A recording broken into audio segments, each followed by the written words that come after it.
And the U.S. Defense and Foreign Affairs chiefs have arrived in Tokyo on their first foreign trip. They're hoping to counter China's growing influence. Let's get a closer look. We're joined by Dr. Evan Resnick from the S. Rajaratnam School of International Studies. Dr. Resnick, first stop, Japan. What are the major issues expected to be ironed out there?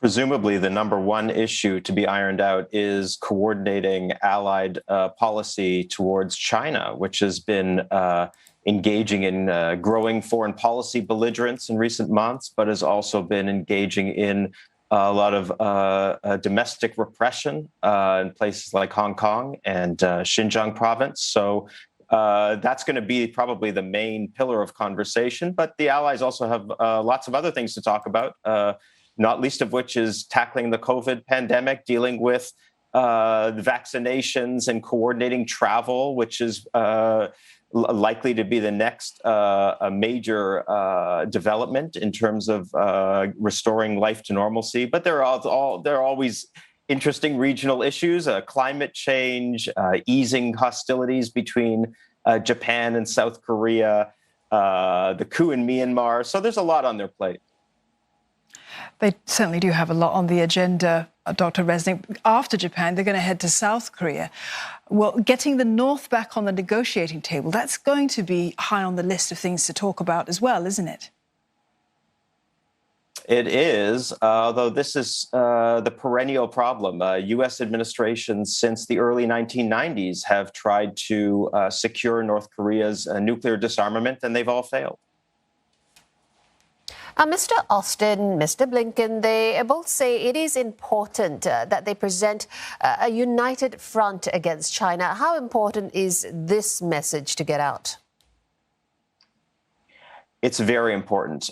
Donald Trump pursued a very odd policy of, on the one hand, ramping up tensions with China, which is the United States' leading international geopolitical competitor, while at the same time abusing and flagellating the United States' key allies in East Asia. It didn't make any sense. So Biden is pursuing a much more sensible policy of trying to engender a united front among not just U.S. treaty allies, but even strategic partners such as India to sort of increase global leverage against the Chinese on issues in which there are disputes. Well, Dr. Resnick, these are going to be the first overseas trips since President Joe Biden took office. And it also comes on the heels of that Quad meeting as well. So how far do you feel that Asia perhaps is back at the forefront of U.S. foreign policy? Yeah, the symbolism is hard to miss here. The first overseas trip by both the defense secretary, the newly confirmed defense and Secretary of State. It sends a pretty resounding signal, not only that they're traveling to Asia, but that they're traveling to meet the United States' two foremost allies in the region, Japan and South Korea. So, yeah, it'd be hard to miss that signal, especially sort of in the lead up to the meeting in Alaska, the bilateral meeting with the Chinese.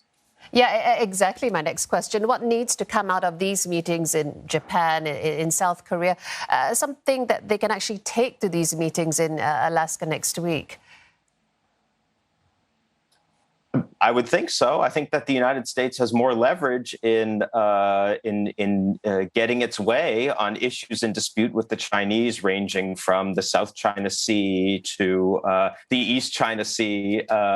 And domestic issues, human rights issues, if it is leading what is seen as a broad united front, as opposed to sort of confronting the Chinese unilaterally. So it's a very sensible policy. I don't know how far they'll get, but I think it sends a much more robust signal to the Chinese if there seems to be relatively complete allied support and unity on these matters, as opposed to what we saw under the previous administration, where the president was sort of constantly berating his own allies.